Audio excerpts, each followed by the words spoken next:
Olá pessoal, tudo bem? Eu sou o professor Elson. Essa é a nossa segunda e última aula da disciplina Teoria e Metodologia do Ensino de Ciências Naturais. Na aula passada, nós vimos o histórico, a história do ensino de ciências naturais e suas tecnologias, por que ensinar ciência nos anos iniciais. Falamos também sobre os parâmetros curriculares, sobre a LDB, sobre a BNCC e o ensino de ciência envolvendo tudo isso. Nessa aula nós vamos falar sobre a criança dentro desse contexto do ensino de ciência, a formação de professores e alguns métodos. Então, as crianças e o ensino de ciências na escola. Desde os primeiros anos de vida, a criança vem aprendendo as diferenças entre o dia e a noite, a existência do sol e da chuva, a importância dos alimentos. Desde criança, nós ensinamos isso para as crianças, deliberado ou não, querendo ou não, a gente ensina isso, elas percebem, elas veem. Então não precisa ter uma escola para isso, propriamente dito, né? Essas representações, entendimentos do cotidiano, são conhecimentos práticos, aqueles necessários à sobrevivência. Como eu disse, não há uma objetividade com relação a esses conhecimentos. Não há uma intenção, uma intencionalidade para ensinar. Elas vão aprendendo no dia a dia, no cotidiano, através do senso comum. A alfabetização científica, prática, está relacionada com as necessidades humanas mais básicas, como alimentação, saúde e habitação. Nesse sentido, o ensino de ciências poderia ter seu papel que, inicialmente, dependeria da criança saber ler e escrever. Para a criança aprender sobre alimentação, saúde e habitação, ela não precisa estar alfabetizada. Ela não precisa estar alfabetizada do ponto de vista de saber ler e escrever, saber contar. Segundo essa teoria, a alfabetização científica prática, ela independe disso. A criança pode aprender apenas pela experiência. Em relação aos conteúdos ensinados na escola, esses devem ser relevantes do ponto de vista social e cultural, para possibilitar ao aluno compreender as relações existentes entre o homem e a natureza, e principalmente superar visões ingênuas sobre a realidade à sua volta. Então, essa superação dessas relações ingênuas, por exemplo, a criança de cidade, vamos dizer assim, né? A criança, dificilmente uma criança de até 7 anos, 6 anos, 5 anos, ela acostuma que tudo tem no supermercado, que tudo tem no comércio, que a vida é aquilo ali, né? Que aqueles muros cercam a sua vida. Ela tem dificuldade de compreender o plantio, a colheita e tudo mais. Então, essa é uma visão ingênua da criança que precisa ser superada na escola através da alfabetização científica, né? Um só exemplo, mas temos vários. A formação de professores para o ensino de ciências, a tarefa de ensinar a pensar, requer dos professores o conhecimento de estratégias de ensino e o desenvolvimento de suas próprias competências do pensar. Os saberes construídos na graduação muitas vezes não são suficientes para dar conta da realidade encontrada em sala de aula. A formação continuada possibilita rever conceitos, a apropriação e construção de novos entendimentos do fazer pedagógico. Então, a formação em universidade, como está sendo a de vocês, ela não é suficiente para que você dê uma aula de ciência no ensino fundamental menor, para que você esteja preparado. O ideal é que haja uma formação continuada, seja uma formação dada pela escola, seja uma formação buscada por você mesmo, né? Então, se você puder fazer algum estudo com relação a essas disciplinas, geografia, história, ciência, que vão estar ali para que você dê aula no primeiro momento do ensino fundamental, é de suma importância para o bom desenvolvimento dessas aulas. Cabe ao professor uma constante atualização no campo de sua atuação, diante da velocidade com que a informação se desloca, envelhece e morre, diante de um mundo em constante mudança, o papel do professor vem mudando. Se não na essencial tarefa de educar, pelo menos na tarefa de ensinar, de conduzir a aprendizagem e na sua própria formação, que se tornou permanentemente necessária. Então, por exemplo, alguém formado em pedagogia, que vai dar aula de ciências, por exemplo, no ensino fundamental menor, e não tem muito envolvimento com as novas tecnologias, o ideal é buscar esse envolvimento, porque você vai tratar sobre isso também em algum momento, e os alunos precisam estar por dentro desse assunto, não do ponto de vista do cotidiano deles, que eles já estão, mas do ponto de vista científico, e você precisa trabalhar essa linguagem científica com eles. Aqueles professores que pretendem trabalhar com o saber científico devem ter a pesquisa como ferramenta de trabalho, buscando sempre atualizações. Então, é bom também não só um professor que trabalhe com esse saber científico, né? Mas um professor de qualquer área, ele precisa ser um professor pesquisador. Ele precisa fazer pesquisas, buscar novas informações, novas descobertas a respeito daquilo que ele pretende saber. A formação do professor deve ser sempre visar o entendimento de que, como seres inacabados e em desenvolvimento, a seleção e a organização dos saberes na escola devem estar em constante avaliação. Então, a ciência, ela deveria trabalhar isso. A ciência, ela é um mundo inacabado.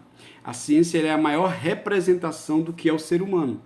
O ser humano é inacabado, o ser humano está em constante transformação. Aqui um parêntese. É idiotice pura você chegar e dizer, olha, eu sou assim e pronto, eu sou assim.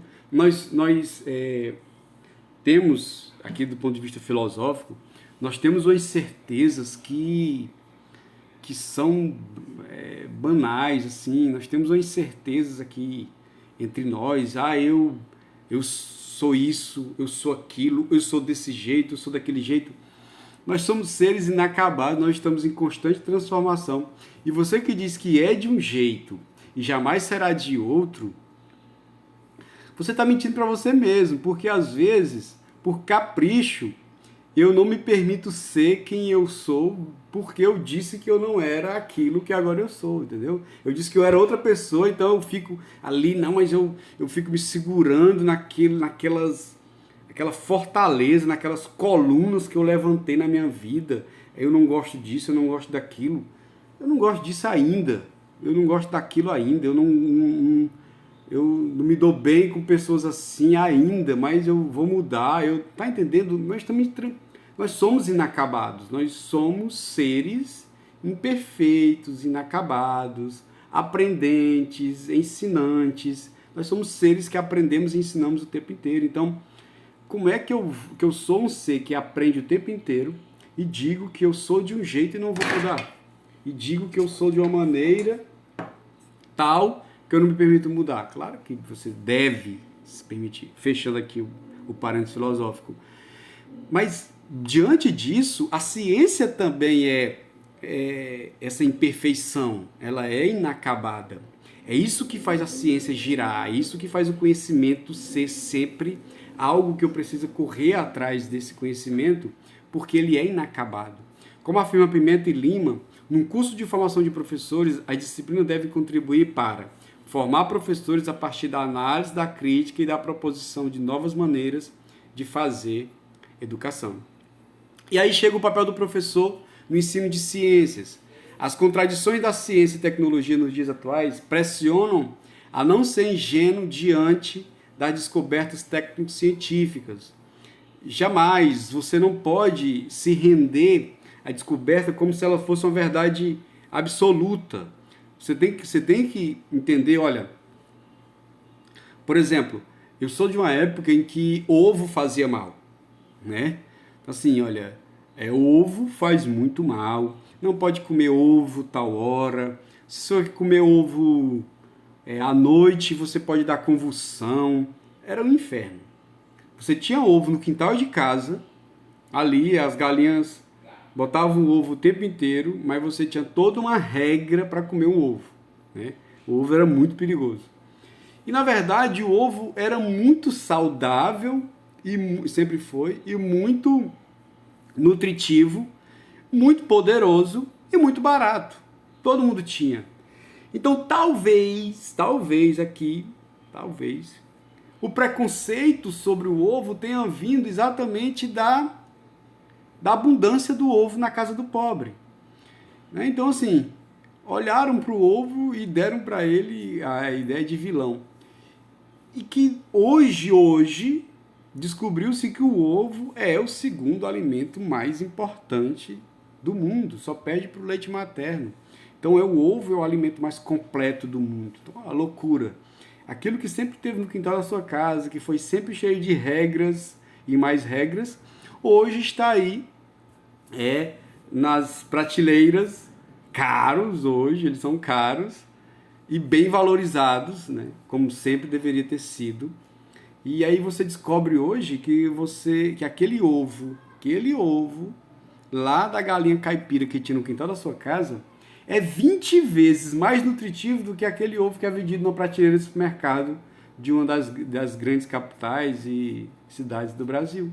Né? Aquele ovo que sempre foi desvalorizado, criminado, cheio de regras para comer, é 20 vezes mais nutritivo. Então, é disso que a ciência tem que tratar.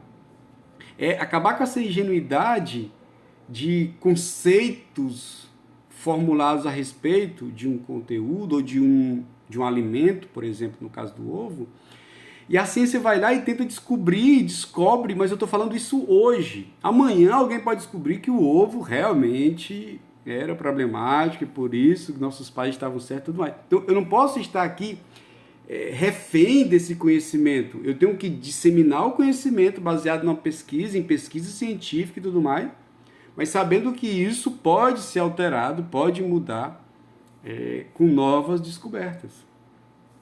O novo professor é um profissional que aprende em rede, cyberespaço da formação, sem hierarquias, cooperativamente, saber organizar o seu próprio trabalho, o professor do mundo, é um aprendiz permanente, o organizador do trabalho do aluno, consciente, mas também sensível.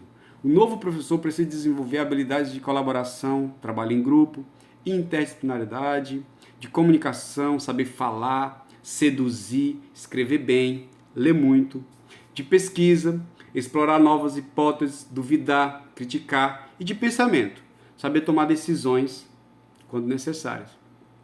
Nenhuma profissão, principalmente a de professor, pode ser exercida sem um domínio de certos saberes, tais como saber trabalhar em grupo, de comunicação que implica saber falar, seduzir, escrever bem, ler muito, de pesquisa para poder explorar novas hipóteses, como eu falei agora, duvidar, criticar. Esses saberes e outros são desenvolvidos nos cursos de formação de professores, ou deveriam ser.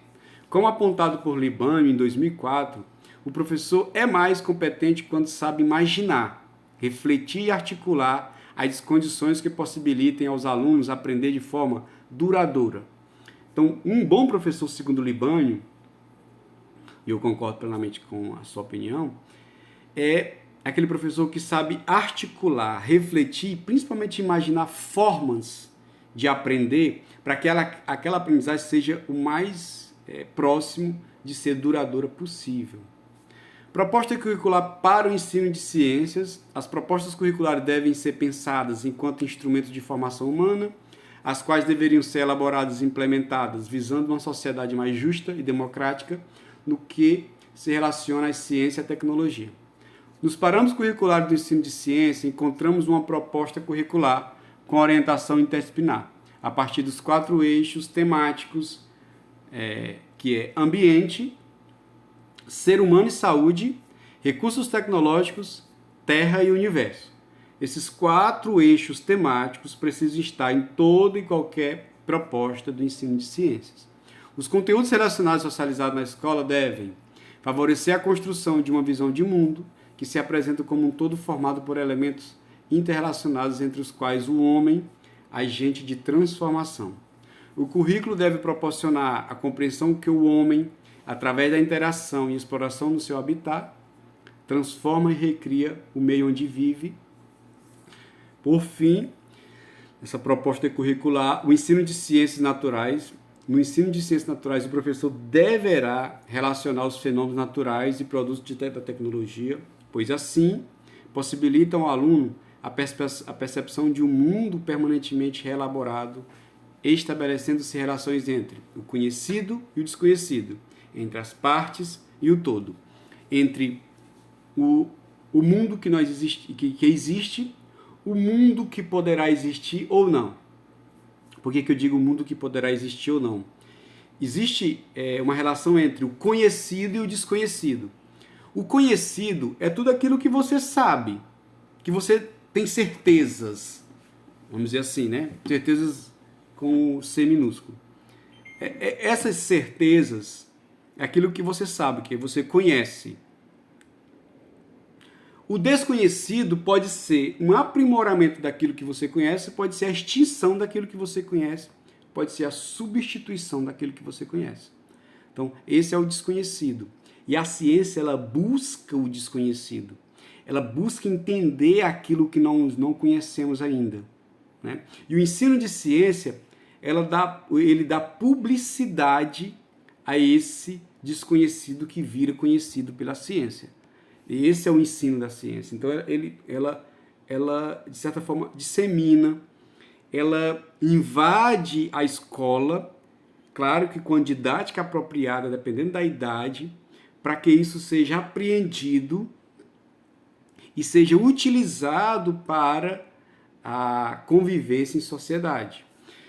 Um exemplo bem claro agora, que despido de qualquer convicção ideológica e política, mas é impossível não tratar disso no Brasil que nós estamos vivendo. Algumas pessoas, eu vou aqui fazer um recorte da pandemia para cá. Então, 2020, nós tivemos a pandemia, então nós tivemos as pessoas pesquisando o que era pandemia, pan, que é todo, pandemia é uma doença que vai pegar todo mundo. Pandemia, o mundo inteiro. Então, Pan-Americano, um jogo, um torneio pan-americano em toda a América, pan, né? Então, pandemia. E aí, muita gente pesquisando o que era pandemia, o que era influenza, o que era Covid, de onde veio o nome Covid-19. Uma pesquisa, todo mundo na internet, e hoje, graças a Deus, está tudo... E aí as pessoas, ao fazerem essa busca, encontraram nichos, encontraram grupos de pessoas que pensavam bem parecidos. E essas pessoas foram levadas, tanto de um lado como do outro, foram levadas a compreender o que nós estávamos vivendo só de um ponto de vista. Nós tínhamos o pessoal ligado ao governo da época, defendendo que as vacinas eram prejudiciais e que podiam causar doenças e outras coisas que não eram seguras. Do outro lado, nós tínhamos as pessoas dizendo que, do outro lado da oposição, que as vacinas eram completamente seguras, que não tinham problema nenhum e etc, etc. Percebe que cientificamente os dois lados estão equivocados, cientificamente, porque se a ciência e a busca pelo desconhecido está em constante descoberta, nada era prejudicial, como dizia o governo, tão prejudicial assim, e nada era tão seguro e garantido como dizia a oposição. Então, a ciência não dizia isso, mas cada um usava para o seu bem-estar aquela informação. E aí, a minha análise vai exatamente aí. Porque a ciência ela não é política. A ciência ela não pode ser fruto de paixões políticas ou de outras paixões. A ciência ela é o que é e pronto. E eu preciso compreender a ciência assim, seca, neutra.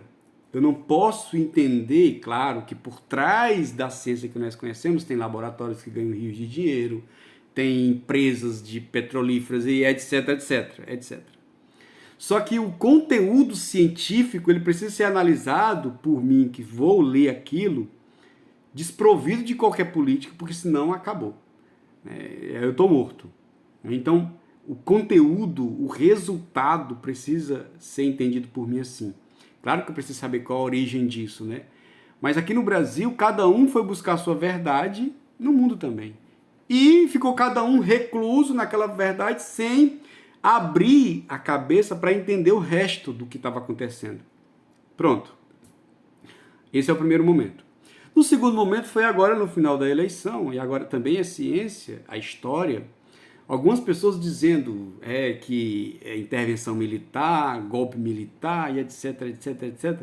E assim, eu sempre disse para os meus amigos e alunos com que eu me encontrava, eu disse assim, olha, é impossível ter um golpe militar, apesar de ter tentado, né, vários aí tentaram, a gente viu agora nos últimos momentos, nós estamos hoje dia 3/2/2023, é sempre bom dizer a data porque acontece todo dia uma coisa nova, mas a gente está tendo, sim, denúncias de que pessoas do alto escalão do antigo governo estavam tentando realmente encontrar uma falhazinha ali no processo eleitoral para poder dar um golpe, para poder tomar o poder e etc.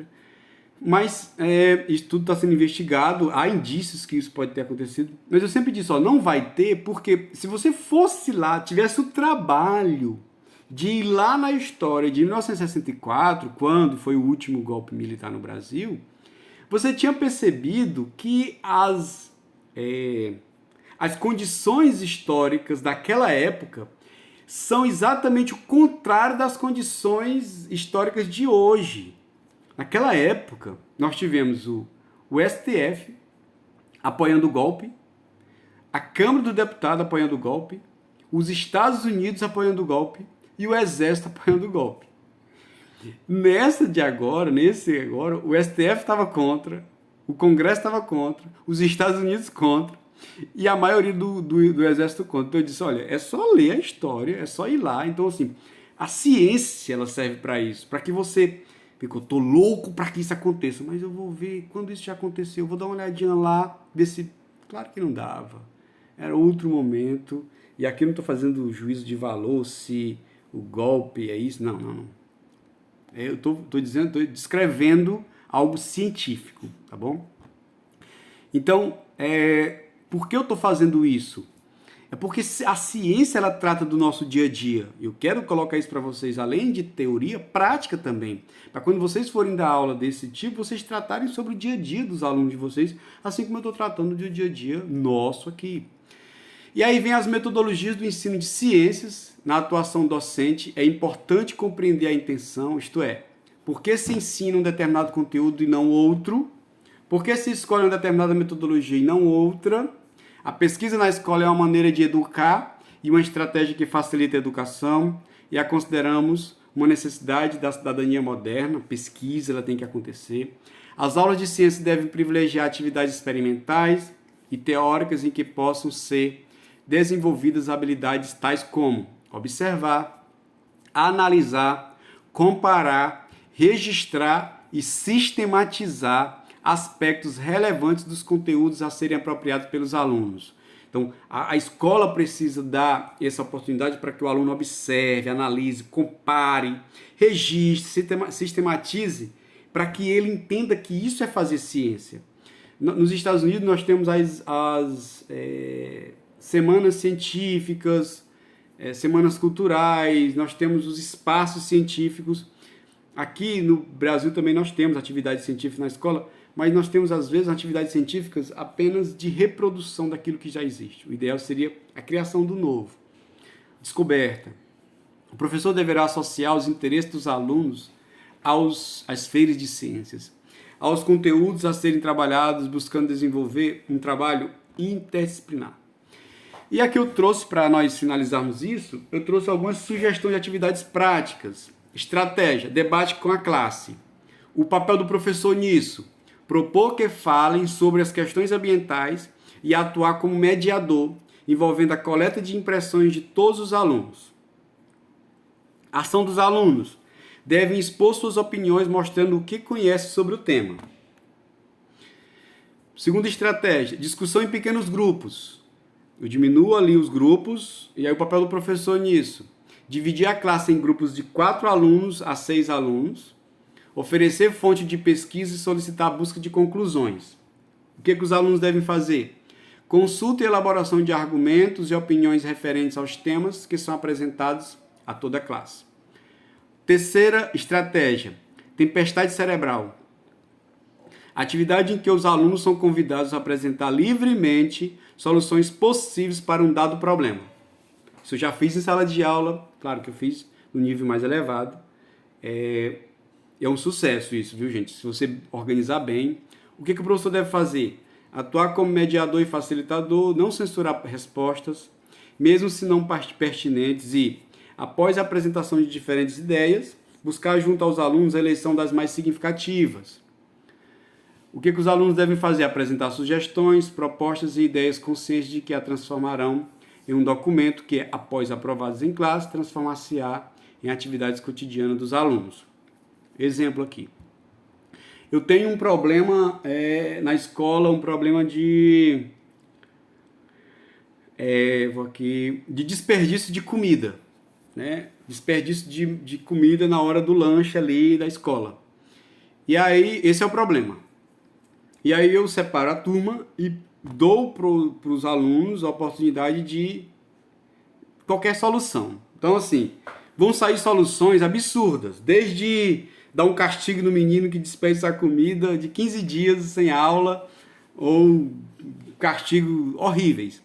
O professor vai colher tudo isso, sem censurar nada, e depois vai elencar junto com os alunos as melhores, aquelas mais pertinentes, e dizendo por que são pertinentes, e dizendo por que são melhores, porque não ferem lei, porque isso e aquilo, e junto com os alunos vão montar um documento e entregar para a coordenação da sala, a direção da escola, para ver junto ao pessoal da merenda se aquilo é possível e viável de ser aplicado. Então, nós resolvemos um problema na escola através de um estudo, né, focado em grupo.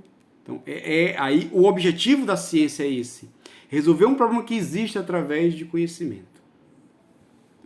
Nos programas de TV, nos noticiários e em variados filmes de ficção científica, de desenhos animados, podemos encontrar temas relativos à ciência em diversas categorias, que constituem-se em fontes para trabalhar alguns conceitos científicos. Muito importante, aquela novela que está sendo bem assistida, pegar um tema dali, o jornal, se ele for um jornal bem assistido, se aquela notícia saiu e é bem difundida, foi bem difundida, posso trabalhar isso em sala de aula também. E para finalizar, eu trouxe aqui o nosso mundo, né, o nosso globo, e que nós precisamos refletir sobre isso. Compreender o mundo e suas transformações, reconhecer o homem como parte do ambiente, são indicativos preponderantes para que a ciência e a tecnologia sejam trabalhadas desde a primeira etapa da educação básica.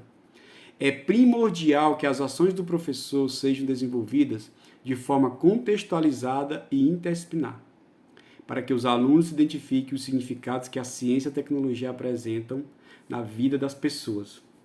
Eu tenho que trabalhar de forma contextualizada, ou seja, falar dos problemas que nós conhecemos e de maneira interdisciplinar, que o aluno identifique que a ciência ela está em toda disciplina, a ciência está em todas as disciplinas, e ela é quem forma as disciplinas, e ela é que faz as disciplinas andarem.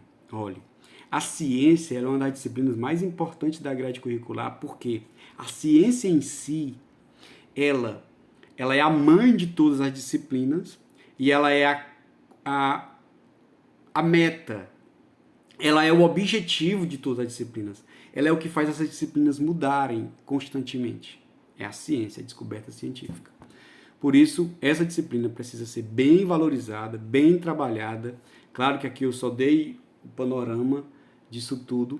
Cabe a você, professor, que vai atuar nessa disciplina, se debruçar sobre os conteúdos, encontrar maneiras que tragam assuntos contextualizados, que façam parte da vida desse aluno e que estimule esse aluno a descobrir, a pensar, a entender o real sentido da ciência no mundo. Muito obrigado e até a próxima, se Deus quiser.